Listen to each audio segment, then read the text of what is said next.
للذين اصطفى أما بعد فأعوذ بالله من الشيطان الرجيم بسم الله الرحمن الرحيم وَلَقَدْ آتَيْنَا مُوسَى الْكِتَابَ وَقَفَّيْنَا مِنْ بَعْدِهِ بِالرُّسُلِ وَآتَيْنَا عِيسَى ابْنَ مَرْيَمَ الْبَيِّنَاتِ وَأَيَّدْنَاهُ بِرُوحِ الْقُدُسِ أَفَكُلَّمَا جَاءَكُمْ رَسُولٌ بِمَا لَا تَهْوَى أَنفُسُكُمُ اسْتَكْبَرْتُمْ فَفَرِيقًا كَذَّبْتُمْ وَفَرِيقًا تَقْتُلُونَ وَقَالُوا قُلُوبُنَا غُلْفٌ بل لعنهم الله بكفرهم فقليلا ما يؤمنون صدق اللہ العظیم۔ سورہ بقرہ ہے، پیرا پار چل رہا ہے، اور سورہ بقرہ کی آیت نمبر 87 اور 88 ہے۔ اللہ تعالیٰ فرماتے ہیں وَلَقَدْ آتَيْنَا مُوسَى الْكِتَابَ، اور یقیناً ہم نے موسیٰ علیہ السلام کو کتاب دی تھی۔ وَقَفَّيْنَا مِن بَعْدِهِ بِالرُّسُلِ، اور ان کے بعد ہم نے پے در پے رسول بھیجے، لگاتار ہم نے بہت سے رسول بھیجے۔ وَآتَيْنَا عِيسَى ابْنَ مَرْيَمَ الْبَيِّنَاتِ، اور ہم نے عیسیٰ ابن مریم کو بھی بڑے کھلے دلائل دے کر بھیجا۔ وَأَيَّدْنَاهُ بِرُوحِ الْقُدُسِ، اور ہم نے ان کی مدد کی تھی روح القدس کے ساتھ، حضرت جبرائیل کے ساتھ۔ أَفَكُلَّمَا جَاءَكُمْ رَسُولٌ، کیا جب بھی اللہ کا رسول تمہارے پاس آیا، بِمَا لَا تَهْوَى أَنفُسُكُمْ، ایسی چیز دے کر جس کو تمہارے دل پسند نہیں کرتے تھے، استکبرتم، تو تم نے تکبر کا راستہ اختیار کیا۔ فَفَرِيقًا كَذَّبْتُمْ، ان رسولوں کے ایک گروہ کو تم نے ان کو جھٹلا دیا۔ وَفَرِيقًا تَقْتُلُونَ، اور ایک گروہ کو تم نے قتل کر دیا۔ وَقَالُوا قُلُوبُنَا غُلْفٌ، اور یہ یہودی اور بنی اسرائیل والے کہتے ہیں کہ ہمارے دل تو غلافوں میں بند ہیں۔ بل لعنہم اللہ بکفرہم، اللہ فرماتے ہیں نہیں، ایسا نہیں ہے، بلکہ ان کے کفر کی وجہ سے اللہ نے ان پر لعنت فرمائی، ان پر پھٹکار فرمائی ہے۔ فقلیلا ما یؤمنون، لہذا یہ بہت تھوڑا ایمان لائیں گے۔ یہ بات چل رہی ہے پیچھے بنی اسرائیل کے ایک قول کو اللہ تعالیٰ نے رد فرمایا ہے کہ انہوں نے کہا تھا کہ جب وہ ایمان والوں سے ملتے تھے تو کہتے تھے کہ ہم مومن ہیں، ہم مسلمان ہیں۔ تو اللہ تعالیٰ نے فرمایا کہ یہ اپنے اس دعوے میں جھوٹے ہیں، یہ نہ تو قرآن پر ایمان رکھتے ہیں، نہ اللہ کے رسول پر ایمان رکھتے ہیں، اور نہ ہی تورات پر بھی پوری طرح سے ایمان نہیں رکھتے۔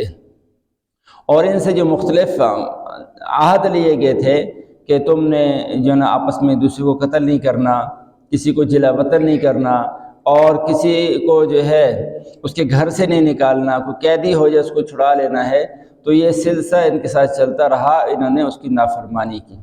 یہاں آج کی آیات میں اللہ تعالیٰ یہ فرما رہے ہیں کہ ایسا نہیں ہوا کہ ایک دفعہ ان سے عہد لے کر پھر ان کو چھوڑ دیا گیا ہو اور ان کو یاد دہانی نہ کرائی گئی ہو، ایسا نہیں ہوا، بلکہ اللہ تعالیٰ فرماتے ہیں کہ ہم نے بار بار ان یہودیوں کو ان عہد و میثاق کی یاد دہانی کرائی ہے جو ان سے وعدے لیے گئے تھے۔ اور حضرت موسیٰ علیہ السلام کو ابھی ہم نے تورات دی، کتاب دی، اس کے اندر بھی ان سے وعدے لیے گئے تھے اور ان کو یاد دہانی کی کرائی گئی تھی۔ اور موسیٰ علیہ السلام کے بعد ہم نے لگاتار رسول بھیجے ہیں جو ہر پیغمبر نے، ہر نبی نے ان کو اللہ تعالیٰ سے کیے ہوئے عہد و پیمان کی یاد دہانی کرائی ہے۔ ایسا نہیں ہوا کہ ہم نے ان کو سے عہد و میثاق لے کر ان کو چھوڑ دیا گیا اور یاد دہانی نہ کرائی ہو، ایسا نہیں ہوا، لگاتار پیغمبر بھیجتے رہے۔ چنانچہ بہت سے پیغمبر بنی اسرائیل میں آئے ہیں، اور موسیٰ علیہ السلام سے لے کر عیسیٰ علیہ السلام تک جتنے بھی پیغمبر دنیا میں تشریف لائے وہ سارے کے سارے بنی اسرائیل میں ہی آئے ہیں، یہودیوں میں ہی آئے ہیں، لیکن انہوں نے کسی نبی کی بات کو مانا نہیں ہے، ان عہد و میثاق پر عمل نہیں کیا۔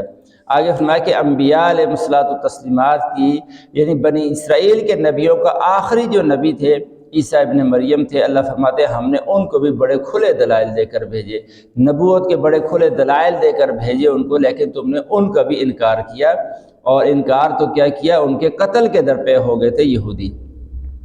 اللہ فرماتے ہیں ہم نے بینات دیے عیسیٰ علیہ السلام کو، تو وہ بینات کیا تھے؟ ان کے معجزات تھے۔ وہ مادر ذات کوئی نابینا ہو، اس کی آنکھوں پر ہاتھ پھیرتے تھے، وہ درست ہو جاتا تھا، اور اسی طرح جو ہے کوئی برس کی بیماری میں مبتلا ہو اس کو ہاتھ لگاتے تھے، وہ ٹھیک ہو جاتا تھا۔ حتیٰ کہ بعض اوقات اگر کوئی مردہ ہوتا تو مردے کو بھی ہاتھ لگاتے تو اللہ تعالیٰ کے حکم سے وہ مردہ بھی زندہ ہو جاتا تھا۔ یہ معجزات اللہ تعالیٰ نے حضرت عیسیٰ علیہ السلام کو عطا فرمائے، لیکن ان یہودیوں نے بجائے اس کے کہ ان کو پیغمبر سمجھتے اور ان معجزات کو ان کے نبی ہونے کی دلیل سمجھتے، انہوں نے ان کا بھی انکار کیا، اور ان یہودیوں نے ان کے بارے میں یہ کہا کہ یہ جو کچھ دکھاتے ہیں، مردوں کو زندہ کر دیتے ہیں، برس کی بیماری والی کو درست کر دیتے ہیں، مادرزاد نابینا کو درست کر دیتے ہیں، ٹھیک کر دیتے ہیں، تو یہ نعوذ باللہ ان کے پاس کوئی شیطان آتا ہے، کوئی جن آتا ہے، اور وہ جن اور شیطان تصرف کرتا ہے، اس کی وجہ سے یہ بیمار ٹھیک ہو جاتے ہیں۔ یہ ان کا اپنا کوئی معجزہ نہیں ہے، تو ان پر انہوں نے یہ تہمت لگا دی عیسیٰ علیہ السلام پر، اور آگے پھر یہاں تک کہ ان کے قتل کا منصوبہ بنایا۔ اللہ فرماتے ہیں وَأَيَّدْنَاهُ بِرُوحِ الْقُدُسِ، ہم نے عیسیٰ علیہ السلام کی مدد کی روح القدس کے ساتھ، جبرائیل علیہ السلام کے ذریعے سے ہم نے ان کی مدد کی۔ تو حضرت جبرائیل علیہ السلام جو تھے، یعنی یہاں ان کے اس بات کا بھی جواب ہو گیا۔ عیسائی یہ کہتے تھے کہ عیسیٰ علیہ السلام کے جو معجزات ہیں یہ ان کے معجزات نہیں، یہ جن ہے، کوئی بھوت ہے ان کے ساتھ، وہ کرتب یہ دکھاتا ہے۔ اللہ نے اس کو رد فرمایا کہ نہیں، ایسا نہیں ہے، ان کے ساتھ تو اللہ نے حضرت جبرائیل علیہ السلام کو لگا رکھا ہے، اور عیسیٰ علیہ السلام کے ہاتھ پر جو معجزات ظاہر ہوتے ہیں وہ حضرت جبرائیل علیہ السلام کی مدد کے ذریعے سے ظاہر ہوتے ہیں۔ کسی بھی نبی کے ہاتھ پر کوئی معجزہ ظاہر ہوتا ہے، ولی کے ہاتھ پر جو کرامت ظاہر ہوتی ہے، وہ ان کا اپنا فعل نہیں ہوتا، اللہ کا فعل ہوتا ہے، اور اللہ تعالیٰ فرشتے کے ذریعے سے ان کے ہاتھ پر ظاہر فرماتے ہیں۔ تو اللہ فرماتے ہیں ہم نے جبرائیل کے ذریعے سے ان کی مدد کی، یہاں تک کہ کتابوں میں تفسیروں میں لکھا ہے کہ حضرت جبرائیل علیہ السلام ہر وقت حضرت عیسیٰ علیہ السلام کے ساتھ رہتے تھے، یہاں تک کہ جب یہودیوں نے ان کو قتل کا منصوبہ بنایا تو جبرائیل علیہ السلام کے ذریعے سے ہی اللہ تعالیٰ نے ان کو آسمانوں پر اٹھا لیا۔ تو اللہ تعالیٰ فرما رہے ہم نے تو لگاتار رسول بھیجے، لیکن تمہارا کردار کیا تھا رسولوں کے بارے میں؟ اللہ فرمائے جب بھی کوئی رسول تمہارے پاس آیا ہے تو لیکن تم نے کیا کیا؟ استکبرتم، تم نے تکبر کا راستہ اختیار کیا، تم نے رسول کا انکار کیا، اس کی رسالت کا انکار کیا۔ ففریقاً کذبتم، رسولوں کے ایک گروہ کو تم نے جھٹلایا، ان کو جھوٹا کہا، نبیوں کو کہا کہ تم جھوٹ بول رہے ہو۔ وفریقاً تقتلون، اور نبیوں کے ایک گروہ کو تم قتل کرتے رہے ہو۔ تو یہودیوں نے بہت سے نبیوں کو قتل کیا، حضرت یحییٰ علیہ السلام کو قتل کیا، حضرت زکریا علیہ السلام کو قتل کیا، اور نبی کا قتل جو ہے کائنات کا سب سے بڑا ظلم اور سب سے بڑا کفر جو ہے نبی کا قتل ہوتا ہے۔ تو انہوں نے نبیوں کو بھی معاف نہیں کیا، نبیوں کو قتل کیا، بہت سے نبیوں کو قتل کیا۔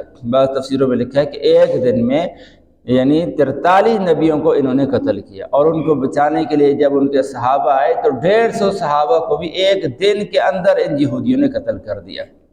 تو اللہ فرما رہے ہم تو رسول بھیجتے رہے، یاد دہانی بھی کراتے رہے، لیکن تمہارا کردار رسولوں کے ساتھ یہ رہا۔ وقالوا قلوبنا غلف، اور یہ مسلمانوں سے کہتے تھے کہ ہمارے دل پردوں میں ہیں۔ مسلمان جو ہے حضور علیہ السلام کے یہودی زمانے کے یہودیوں کے بارے میں طمع کرتے تھے کہ کاش یہ مسلمان ہو جائیں اور صحیح راستے پر آ جائیں۔ تو اس کے جواب میں یہودی کہتے تھے قلوبنا غلف، ہمارے دل تو پردوں میں ہے، تمہاری ان باتوں کا ہمارے اوپر کوئی اثر نہیں ہوتا، ہم تمہارے دین کو اختیار نہیں کر سکتے، غلافوں میں بند ہیں ہمارے دل۔ اللہ فرماتے ایسا نہیں ہے، غلافوں میں بند نہیں ہے، بل لعنہم اللہ بکفرہم، ان کے مسلسل کفر کی وجہ سے، اللہ کی نافرمانی کی وجہ سے، اللہ فرماتے ہم نے ان پر لعنت کی ہے، اللہ نے لعنت کر دی ہے۔ فقلیلا ما یؤمنون، لہذا بہت کم ہی ہے جو ان میں سے ایمان لائیں گے۔ جب آدمی گناہ کرتا رہتا ہے، اللہ کی نافرمانی کرتا رہتا ہے، تو اللہ تعالیٰ کی طرف سے پھر دل پر مور لگ جاتی ہے، اور پھر نیکی کی صلاحیت ہی بندے کے اندر ختم ہو جاتی ہے۔ تو یہی حال ان یہودیوں کا ہوا ہے۔ تو یہ اللہ تعالیٰ ان یہودیوں کی خباثتیں، ان کی برائیاں جو تھیں وہ ہمارے سامنے بیان کر رہے ہیں تاکہ ہم ان سے بچے رہیں۔ اللہ تعالیٰ مجھے آپ کو عمل کی توفیق نصیب فرمائے۔